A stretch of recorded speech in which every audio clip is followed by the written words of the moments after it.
Student, मैं doctor Ramesh Kumar Dewangan, assistant professor, government Mata Karma girls college Mahasamund, video lecture के माध्यम से बीकॉम पार्ट 1 के सब्जेक्ट बिजनेस मैथमेटिक्स अर्थात व्यावसायिक गणित से संबंधित विषय पर चर्चा करने के लिए यह वीडियो लेक्चर प्रस्तुत कर रहा हूं।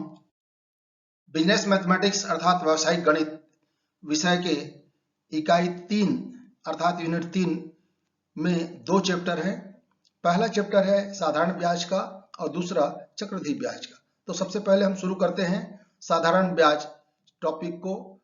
तो साधारण ब्याज टॉपिक को शुरू करने से पहले हम देखें कि साधारण ब्याज से पहले ब्याज से क्या आशय है। ब्याज से आशय है जब कोई ऋणदाता, साहूकार, उधार देने वाला या बैंक को किसी ऋणी से ऋण राशि पर एक निश्चित दर से निश्चित समय अवधि उपरांत अतिरिक्त राशि प्राप्त होता है, तो यही अतिरिक्त राशि ऋण प्रदान करने वाले, उधार प्रदान करने वाले के लिए ब्याज कहलाता है। तत्पश्चात हम देखते हैं साधारण ब्याज से क्या आशय है। यदि निर्धारित समय अवधि तथा निश्चित दर से ब्याज की गणना प्रारंभिक मूलधन पर की जाती है तो उसे साधारण ब्याज कहते हैं। साधारण ब्याज से आशय समझ लेने के पश्चात हम अब आगे बढ़ते हैं।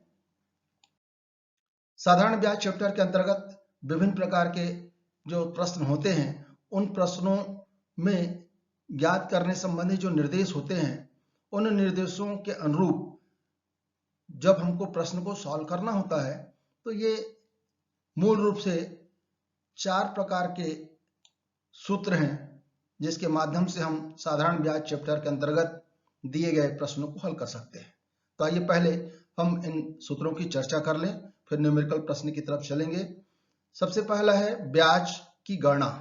यदि प्रश्न में ब्याज की गणना से संबंधित निर्देश हैं तो उस दशा में हम सूत्र लगाएंगे ब्याज बराबर मूलधन गुणित दर गुणित समय बटे 100, अथवा इसको सिंबॉलिक रूप से इस प्रकार से भी प्रदर्शित कर सकते हैं I is equal to P into R into T upon 100। इसी प्रकार से प्रश्न में मूलधन ज्ञात करने के लिए भी निर्देशित हो सकता है। तो मूलधन को ज्ञात करने के लिए सूत्र है मूलधन बराबर ब्याज गुणित 100 बटे दर गुणित समय, अथवा इसको इस प्रकार से प्रदर्शित कर सकते हैं P is equal to I into 100 upon R into T। मूलधन ज्ञात करने के लिए एक दूसरा वैकल्पिक सूत्र भी है। इसका उपयोग हम तब कर सकते हैं जबकि प्रश्न में मूलधन ज्ञात करने के लिए कहा गया हो और ब्याज की राशि ना दी गई हो, वहां पर ब्याज राशि के स्थान पर मूलधन मिश्र धन दिया गया हो, तो इस सूत्र का हम प्रयोग कर सकते हैं। इसका है मूलधन बराबर 100 गुणित मिश्र धन बटे 100 धन दर गुणित समय, अथवा P is equal to 100 into A upon 100 plus R into T। समय ज्ञात करने से संबंधित प्रश्न हो सकते हैं, तो उन प्रश्नों को हल करने के लिए इस सूत्र का हम प्रयोग करते हैं समय बराबर ब्याज गुणित 100 बटे मूलधन गुणित दर, अथवा इसको हम ऐसा भी दिखा सकते हैं T is equal to I into 100 upon P into R। चौथा जो महत्वपूर्ण सूत्र है वो ब्याज दर को ज्ञात करने से संबंधित हो सकता है।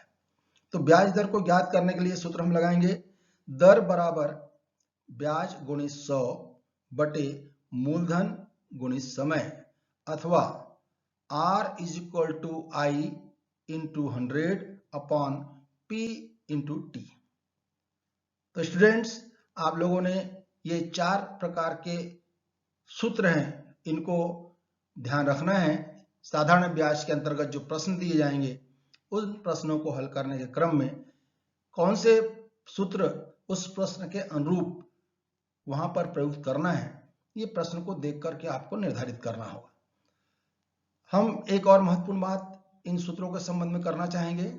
जैसे हमने शॉर्ट फॉर्म में या सिंबॉलिक रूप से ये जो सूत्र लिखा हुआ है, इन सूत्रों में जो लेटर या सिंबल प्रयुक्त किए गए हैं उनका आशय भी हमको प्रश्न को सॉल्व करने के पहले दर्शा देना चाहिए, ताकि एग्जामिनर ये जान ले कि स्टूडेंट ने जो ज्ञात करने के लिए सूत्र लगाए हैं उस सूत्र में प्रयुक्त लेटर या सिंबल का क्या आशय है। P बराबर मूलधन, जिसको हमने हिंदी में लिखा है, जिसका आशय होता है प्रिंसिपल। R जिसको हम कहते हैं रेट ऑफ इंटरेस्ट, जब ब्याज दर की गणना के लिए हम प्रयोग करते हैं। T बराबर टाइम, जिसको हम समय के रूप में भी कहते हैं। SI या I, दोनों में से किसी एक को प्रयुक्त किया जा सकता है। SI लिखें तो उसका तात्पर्य है सिंपल इंटरेस्ट, I यदि लिखते हैं तो उसका तात्पर्य है इंटरेस्ट। तो चाहे I लिखें या SI लिखें, दोनों का आशय एक ही है। यदि आपने ये चार सूत्रों में जहां साधारण ब्याज को प्रयुक्त किए हैं वहां पर I या SI दोनों में से किसी एक का भी प्रयोग कर सकते हैं। एक अंतिम जो सिंबल है A, तो A बराबर होता है अमाउंट, जिसको हम मिश्रधन भी कहते हैं। तो इन सूत्रों को प्रयुक्त करने के साथ साथ सूत्र में प्रयोग किए गए लेटर या सिंबल का भी आशय हमें दर्शा देना चाहिए, ताकि एग्जामिनर समझ सके कि सूत्र में जो प्रयुक्त लेटर है उसका आशय क्या है। तो सूत्रों को समझ लेने के पश्चात आइए आगे बढ़ते हैं।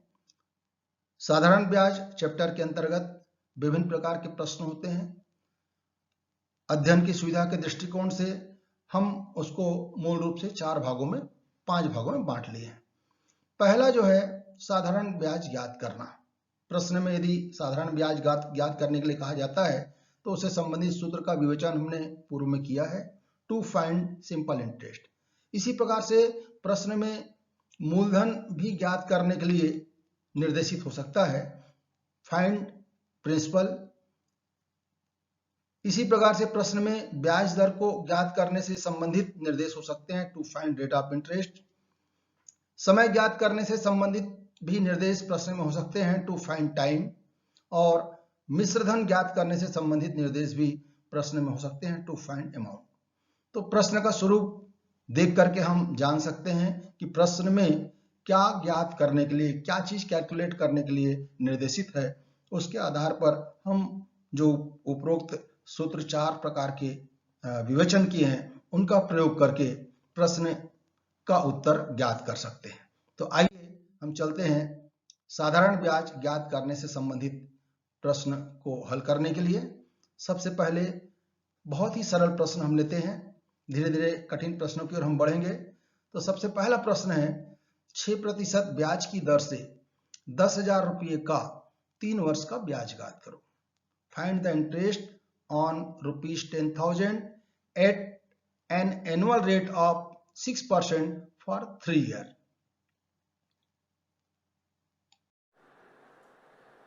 पहले प्रश्न जिसमें कि साधारण ब्याज ज्ञात करना है, उसमें जो सूचनाएं दी गई है उस सूचना के आधार पर यहाँ पर आप देखेंगे कि साधारण ब्याज ज्ञात करने के लिए कहा गया है। प्रश्न पहले में मूलधन की राशि 10,000 रुपये है, दर 6% प्रति वर्ष है और समय 3 वर्ष है। इसके लिए हमने जो सूत्र है वो पहले से लिख रखा है, I = P × R × T upon 100, अर्थात ब्याज बराबर मूलधन गुणित दर गुणित समय बटे 100। पहले प्रश्न में जो सूचनाएं दी गई है उसको हम इस सूत्र में रखते हैं तो इस प्रकार से होगा, I बराबर 10,000 गुणित 6 गुणित 3 बटे 7। अब इसको हम सॉल्व करेंगे तो 1 0 और 1 0, 1 0 1 0 कट गया। अब बचा 100 गुणित 6 गुणित 3 बटे 1। तो ये जो अब गुणा करेंगे, 3 गुणित 6 18 गुणित 100 1800। तो 1800 रुपये जो हमको प्रश्न में पूछा गया था कि 10,000 रुपये का 6% की दर से 3 वर्ष का ब्याज ज्ञात कीजिए, वो 3 वर्ष का ब्याज हमको ज्ञात इसके बाद फिर हम दूसरे प्रश्न की तरफ आगे बढ़ते हैं। यह प्रश्न भी साधारण ब्याज को ज्ञात करने से संबंधित है। पहले प्रश्न की तुलना में थोड़ा सा क्लिष्ट है। प्रश्न 2, 10,824 रुपये का 8 माह के लिए 7.75% वार्षिक दर से साधारण ब्याज ज्ञात कीजिए। Compute the simple interest on ₹10,824 for 8 months at a rate of 7.75% per annum। चलिए दूसरा प्रश्न को हल करने के लिए प्रारंभ करते हैं। दूसरे प्रश्न में जो सूचनाएं दी गई है उसके आधार पर साधारण ब्याज की राशि हमको ज्ञात करनी है। मूलधन 10,824 रुपये दिया गया है। दर 7.75% प्रति वर्ष है। समय 8 माह का है। इन दिए गए सूचनाओं के आधार पर हमको साधारण ब्याज ज्ञात करने के लिए फॉर्मूला में हम इसको रखते हैं। इंटरेस्ट अर्थात ब्याज बराबर मूलधन की राशि है 10,824 गुणित 7.75 गुणित, अब चूंकि यहाँ पर समय माह के रूप में दिया हुआ है इसलिए इसको 8/12 और जो 100 जो हम रखते थे वो तो रखेंगे ही, गुणा और चिन्ह दोनों के बीच में आ जाएगा। अब इसको जो है चूंकि फिगर काफी बड़ा है, ऐसी दशा में विश्वविद्यालय के द्वारा चूंकि कैलकुलेटर अलाउ किया गया है तो हम कैलकुलेटर के माध्यम से इसको हल कर लेते हैं। 10,824 गुणित 7.75 गुणित 8 और भागित 100 का हम 12 से गुणा करेंगे, 1200 बराबर ये आ गया इसका आंसर आई बराबर 559 रुपये 24 पैसे।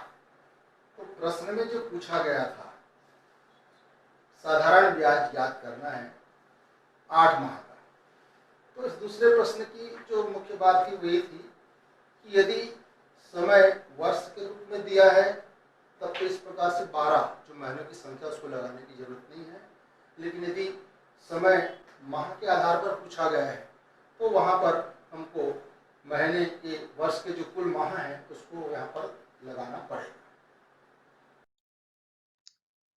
साधारण ब्याज ज्ञात करने के 2 प्रश्नों के साथ ही हम आगे बढ़ते हैं। एक तीसरा और प्रश्न लेते हैं साधारण ब्याज ज्ञात करने का। प्रश्न 3, 1,000 रुपये का 5% वार्षिक साधारण ब्याज की दर से 146 दिनों का ब्याज ज्ञात कीजिए। Find the interest of ₹1,000 for 146 days at the rate 5% per annum simple interest. साधारण ब्याज ज्ञात करने से संबंधित एक तीसरा सरल सा प्रश्न फिर लेते हैं। तीसरे प्रश्न जिसे आपने देखा है उसमें जो सूचनाएं दी गई है कि साधारण ब्याज ज्ञात करना है, उसके लिए मूलधन 1,000 रुपये है, दर 5% प्रति वर्ष है और समय 146 दिन है। अर्थात 1,000 रुपये पर 5% प्रति वर्ष की दर से 146 दिन का ब्याज हमें ज्ञात करना है। तो इस दिए गए सूचनाओं को हम सूत्र में रखेंगे। ब्याज बराबर मूलधन 1,000 रुपये गुणित दर है 5 गुणित, यहाँ पर देखेंगे फिर ध्यान यही रखना है, इस प्रश्न को कराने का तात्पर्य है कि यहाँ पर समय जो है वर्ष में ना दे करके दिन में दिया है। तो जब दिन में दिया गया है और ऊपर में पर एनम प्रति वर्ष शब्द इस्तेमाल है तो एक वर्ष के जो 365 दिन होते हैं वो यहाँ पे आ जाएगा और बाकी जो इसके नीचे 100 जो लगाते हैं वो तो रहेगा। इस प्रकार से ये फार्मूला बन गया। ब्याज बराबर मूलधन गुणित दर गुणित समय। समय चूंकि वर्ष में ना देकर के दिन में दिया हुआ है, दिनों की संख्या है, इसलिए वर्ष को हमने दिनों में कन्वर्ट कर दिया तो 365 हो गया। अब जैसे कि पूर्व प्रश्न में भी हम हमने कैलकुलेटर के माध्यम से इसको हल कर लिया था, वही चीज यहाँ पर भी है। जो दी गई सूचना है उसको हम कैलकुलेटर के माध्यम से हल करते हैं। 1000 गुणित 5 गुणित 146 फिर भागित, चूंकि 365 है उसको 100 से गुणा करेंगे तो ये हो जाएगा 365 और डबल 0 तो बराबर ये हो गया 20 रुपये। आई बराबर 20 रुपये। तो इस प्रकार से हम देखते हैं 1000 रुपये मूलधन पर 5% प्रति वर्ष की दर से 146 दिन का ब्याज 20 रुपये होता है। तो साधारण ब्याज ज्ञात करने के इन तीनों प्रश्नों में जो भिन्नता थी वो ये थी कि पहले वाले प्रश्न में हमने वर्ष के आधार पर ज्ञात किया, दूसरे प्रश्न में महीने के आधार पर हमने ब्याज को ज्ञात किया और तीसरे प्रश्न में दिनों की संख्या के आधार पर हमने ब्याज ज्ञात किया। तो ब्याज ज्ञात करने के लिए समय वर्ष में दिया है कि दिन में दिया है कि महीने में दिया है, ये चीज हमें ध्यान में रख करके जो ब्याज ज्ञात करने के मूल जो सूत्र हैं उसको थोड़ा सा मॉडिफाइड करना पड़ता है।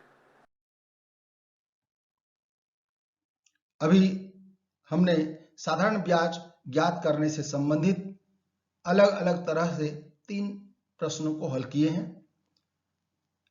साधारण ब्याज चैप्टर के शेष प्रश्नों को हम अगले वीडियो में प्रस्तुत करेंगे। Thanks for watching the first video.